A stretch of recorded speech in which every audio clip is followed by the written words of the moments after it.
Nurses से सादे कपड़े मांग रहे थे जिससे हमलावरों से बच सके। और ये हम नहीं कह रहे, कैमरे पे खुद नर्सेस कह रही हैं कि पुलिस तो छुप रही थी, हमारे कपड़े मांग रही थी ताकि बच सके।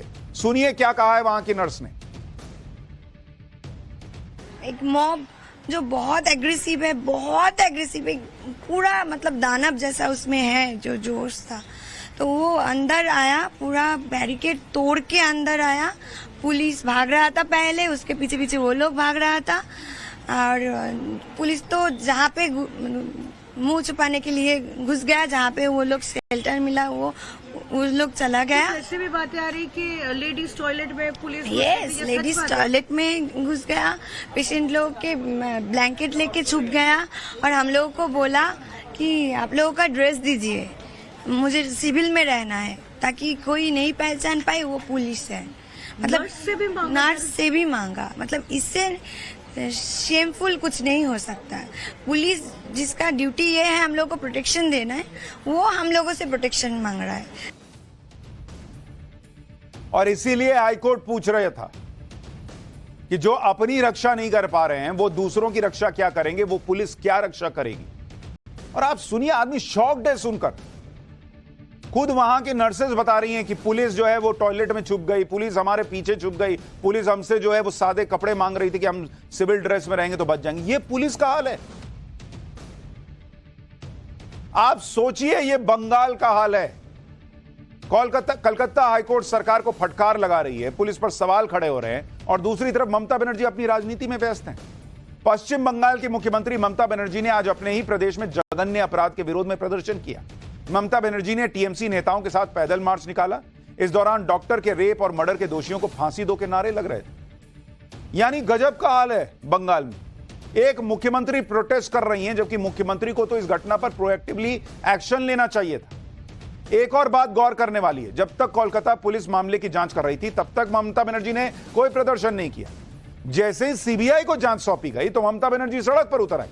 जैसे अब तो केंद्र सरकार की जिम्मेदारी है वो दोषियों को पकड़े, और नहीं पकड़ पाई तो केंद्र सरकार जिम्मेदार है। बॉस, ऐसी घटना पे भी कोई पॉलिटिक्स करता है क्या? ममता बनर्जी राजनीति तो कर ही रही है, लेकिन यही राजनीति अब ममता के लिए परेशानी भी खड़ी कर रही है, क्योंकि ममता बनर्जी ने कल कहा था कि आरजी कर अस्पताल पर जो हमला हुआ वो राम और वाम ने करवाया था। उनका मतलब था राम यानी बीजेपी और वाम यानी लेफ्ट पार्टी। लेकिन यह बयान ममता बनर्जी के लिए बैकफायर कर गया। लोग पूछ रहे हैं कि भाई राम का नाम इसमें आपने कैसे ले लिया भाई? पहले सुनिए ममता बनर्जी ने क्या कहा था, फिर आपको बताऊंगा कि कैसे यह बयान ममता बनर्जी को उल्टा पड़ गया।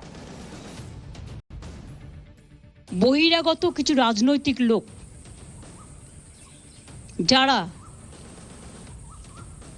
বাংলায় অশান্তি করতে চান, বাম এবং রাম, তারা একত্রিত হয়ে এই গন্ডগোলটা করেছে। আস্তে আস্তে আপনারা বুঝবেন আসল রহস্যটা কোথায়। চরিত্র হনন করছে কারা? এরা ছাত্র ছাত্রীরা নয়, এরা কিন্তু রাজনৈতিক দল পরিকল্পিতভাবে করছে। ममता बनर्जी को अपनी सरकार के चरित्र हनन के साजिश की चिंता तो है, लेकिन एक डॉक्टर महिला का चरित्र हनन तो छोड़िए, उसके साथ रेप और मर्डर जैसी घटना हो गई, उस पर ऐसी पॉलिटिक्स हो रही है, इसकी चिंता नहीं है। ममता बनर्जी के राम और वाम वाले बयान पर बीजेपी हमलावर हो गई। बीजेपी ने भी आज कोलकाता रेप और मर्डर कांड के खिलाफ विरोध प्रदर्शन किया। बीजेपी विधायक अग्निमित्र पॉल और रूपा गांगुली के साथ कई बीजेपी नेताओं ने आज जमकर विरोध प्रदर्शन किया। इस दौरान बीजेपी प्रदेश अध्यक्ष और केंद्रीय मंत्री सुकांता मजूमदार को पुलिस ने हिरासत में भी ले लिया। पुलिस और बीजेपी कार्यकर्ताओं में नोकझोंक भी देखने को मिली। बीजेपी ने कोलकाता पुलिस पर आरोप लगाया कि पुलिस ने बीजेपी कार्यकर्ताओं को गाड़ी से कुचलने की कोशिश की थी। यह तस्वीर देखिए, पुलिस कैसे पकड़ के ले जा रही है और एक कार्यकर्ता पुलिस की वैन के नीचे दिख रहा है। इसी को आधार बनाकर बीजेपी आरोप लगा रही है कि पुलिस ने उनके कार्यकर्ताओं को हटाने के चक्कर में वैन चढ़ाने का प्रयास किया। यह बीजेपी का आरोप है। उधर पूर्व केंद्रीय मंत्री स्मृति ईरानी भी कोलकाता पहुंची और ममता सरकार पर निशाना साधा। बीजेपी की महिला नेताओं ने क्या कहा वो सुनिए, फिर आगे की बात बताता हूं। सवाल यह भी उठता है कि रेपिस्ट निश्चिंत है लेकिन प्रोटेस्टर्स पर मॉब आकर हमला करती है। ये कैसे संभव है कि गुंडों की एक फौज इकट्ठी होती है शहर में और पुलिस को पता तक नहीं चलता? ये कैसे संभव है कि गुंडे आकर, मॉब आकर अस्पताल में तोड़फोड़ करते हैं और मीडिया की रिपोर्ट्स ये कहती है उन चीजों के साथ तोड़फोड़ करते हैं जो शायद एविडेंस का हिस्सा है। कि इतना बड़ा घटना घटा है एक औरत के साथ, समझ में नहीं आ रहा क्या?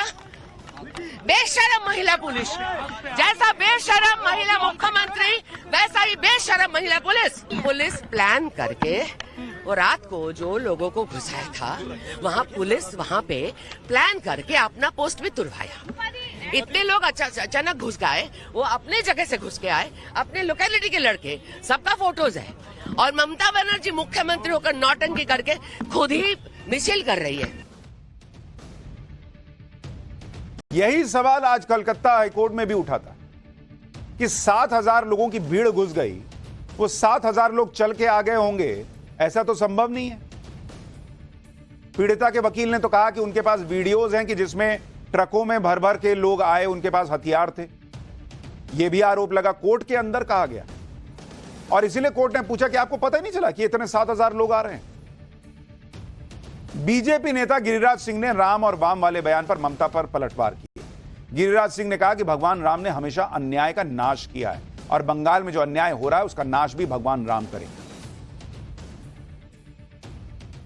भगवान राम को घिसेटती है, इनका नाश होना तय है। राम प्रभु श्री राम शांति के प्रतीक हैं, सद्भाव के प्रतीक हैं, राम राज्य कल्पना है। बंगाल में अन्याय रूपी रावण, अन्याय रूपी तारका का भी नाश राम करेंगे। कोलकाता में हुए जघन्य रेप और मर्डर केस के बाद पूरे देश में गुस्सा है। देश के अलग अलग शहरों में डॉक्टर्स इस घटना के खिलाफ आज भी लगातार प्रदर्शन कर रहे हैं। कोलकाता में तो पहले दिन से प्रदर्शन चल रहा है। अब दिल्ली में, गुजरात में, जमशेदपुर में, जम्मू कश्मीर में, चंडीगढ़ समेत कई जगहों पर डॉक्टर्स प्रदर्शन कर रहे हैं। डॉक्टर्स का कहना है कि वर्क प्लेस में सुरक्षा की गारंटी मिलनी चाहिए। क्यों डॉक्टर्स को इस तरह के हालात का सामना करना पड़ता है? वो लोगों की जान बचाते हैं और खुद उनकी सुरक्षा खतरे में है। ममता बनर्जी ने आरजी कर अस्पताल में हुए हमले के लिए राम और वाम को जिम्मेदार बताया तो इससे संत समाज भी भड़क गया। अखिल भारतीय संत समिति के राष्ट्रीय महामंत्री स्वामी जितेंद्रानंद सरस्वती ने कहा कि कोलकाता रेप और मर्डर केस में राम और वाम का नाम एक साथ लेना ममता बनर्जी की नीचता की पराकाष्ठा है, ये वो कह रहे हैं। सुनिए एक बार फिर, आपको बताऊंगा कि संतों के विरोध के बाद कैसे ममता की भाषा बदल गई। ममता जी खूब राजनीति करिए, आरोप प्रत्यारोप, पक्ष विपक्ष, इससे धार्मिक समूहों का और सनातन हिंदू धर्म का तो कम से कम लेना देना नहीं है। लेकिन जिस प्रकार आपने राजनीति में वाम और राम शब्द का प्रयोग किया, तो राम चराचर जगत के ब्रह्म हैं और भगवान राम को इस बलात्कार कांड में घसीटना आपकी नीचता की पराकाष्ठा है राजनीति में। और मुझे नहीं लगता कि आप जैसे लोगों को राजनीति में होना भी चाहिए। सोशल मीडिया पे भी लोग नाराज हैं। वो पूछ रहे हैं कि क्या भगवान राम का नाम तो ले लिया गया, कभी किसी और धर्म के किसी का भी नाम लिया जाता है क्या? हिंदुओं का सेंटिमेंट नहीं है क्या? ममता बनर्जी लगातार वाम और राम का जिक्र कर रही थी, लेकिन आज विरोध प्रदर्शन के बाद ममता बनर्जी की भाषा बदल गई। ममता बनर्जी ने आज भी आरजी कर अस्पताल में हिंसा के लिए बीजेपी और